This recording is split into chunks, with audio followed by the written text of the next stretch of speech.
In 1965, the creme de la creme of the Italian right and the secret services met in a luxury hotel in Rome. This meeting of what was known as the Istituto Polio would radically alter Italian society.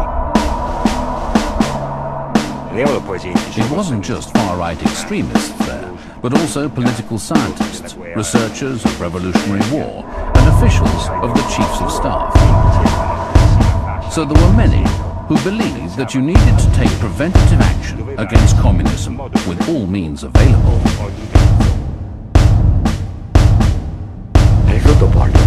At Istituto Polio, the head of the army and the military secret services said very clearly what they wanted to do.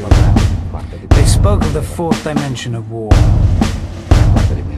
After the first phase of the ground war, the second phase of the Navy, the third phase of the Air Force, the fourth phase is the phase that deals with the conquest of the hearts and minds of the population. This is the war that was fought, and is still fought today. By means of low-intensity conflicts, even by means of what we define as terrorism. Many different groups took an active role in this fourth phase of the fight against communism. Among them was the Italian stay-behind network Gladio, parts of which now became directly involved in domestic political subversion. Of course, the individual militant or soldier from Gladio didn't know exactly who was above them in the hierarchy. But we know the bosses of Gladio were in contact with those of the secret services, and this makes us think perhaps there was this higher direction. After the polio meeting in Rome, Italy was hit by a series of bombings. At first they caused only material damage, but with the Piazza Fontana massacre in 1969, one of the darkest periods of Italian history began. Some historians now believe it formed part of a semi-official secret project known as the Strategy of Tension.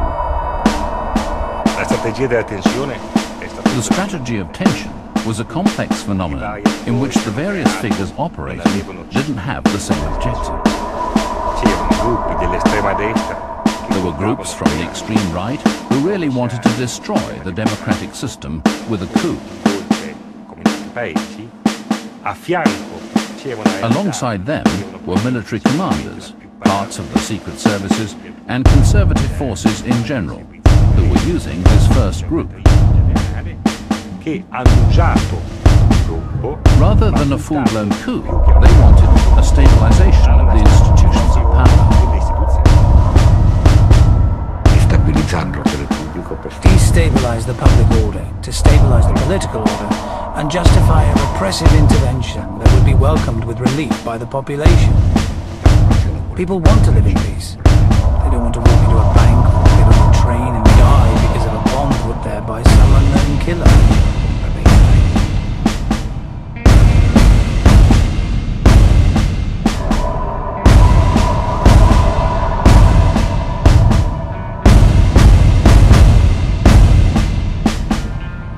Belgium, Police Commissioner Eddie Vos has come to a similar conclusion. He suspects the Brabant attacks were designed to create widespread fear. Here in Belgium we had soldiers in nearly all the car parks of the big supermarkets. We had to do our shopping with two snipers on the roof. We were extremely frightened. And that fits into this strategy, which was an important element of terrorism.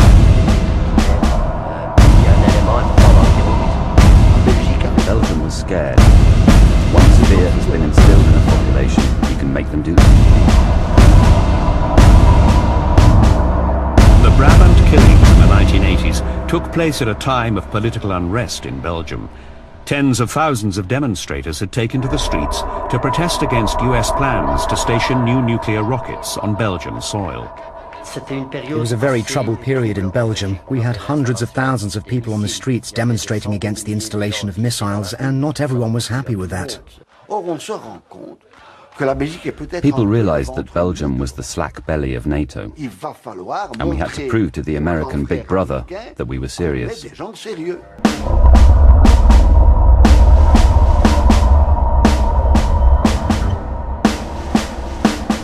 The Brabant killings finished because their mission was accomplished. The emotional shock was enough to enable the Belgian state to shake off its lethargy and strengthen itself. That's it. In Germany, the Oktoberfest bomb also exploded at a crucial moment. The governing Social Democrat Chancellor, Helmut Schmidt, was perceived by some as being too weak to handle the left-wing terrorism of the Red Army faction and the growing anti-nuclear movement.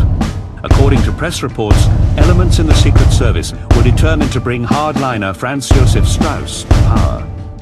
Investigators suspect that elements within stay-behind and far-right organizations use the strategy of tension to break the left and encourage a population cowed by terrorism to keep reliable centrist governments in power.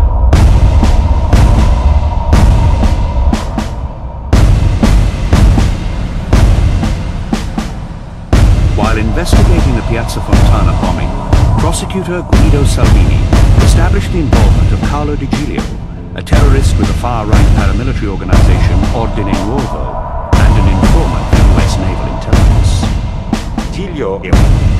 Carlo Di Giglio was a militant for Ordine Nuovo.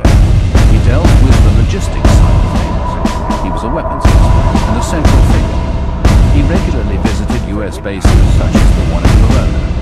He was inserted by the US into their informers network. He kept them informed about what he was doing, and he also received instructions from them. So he was a kind of double agent. He told us all this in detail. When you speak of Carlo Di Giglio and the work he carried out in Piazza Fontana, you need to describe him in the correct terms. Not as a fascist, but as an agent of the Secret Services and the son of an agent of the Secret Services. It was the Secret Services that sent him to carry out this work for them inside the far right.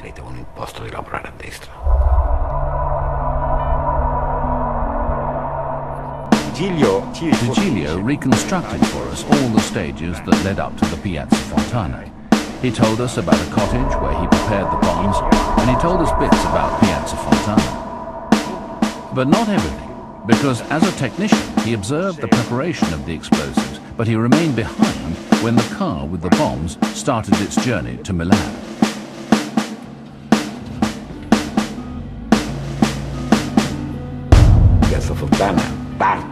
Piazza Fontana was conceived to enable the President of the Republic and the serving government to declare a state of emergency. It was an institutional coup d'etat. In 1969, the mechanism seemed perfect.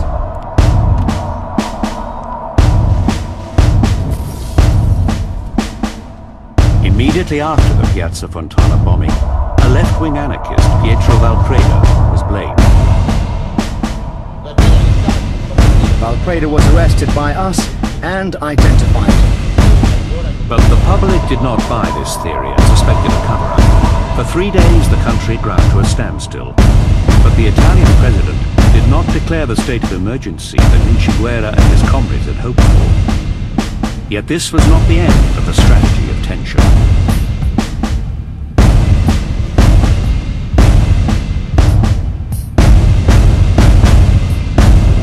Over the following decade, the Italian people were tormented by a series of terrorist attacks. The violence reached a climax in August 1980 with a bomb at Bologna station that killed 85 and left over 200 injured.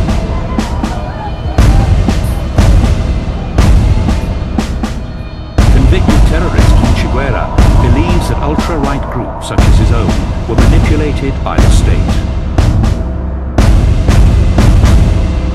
I disagree when people say that the massacres in Italy were carried out by fascists. I oppose it because all those attacks were carried out by men who were working for the state apparatus. They were all connected to that apparatus and were always protected and hidden by it. Despite more than 20 trials, almost all those accused of involvement in the terror attacks have escaped jail.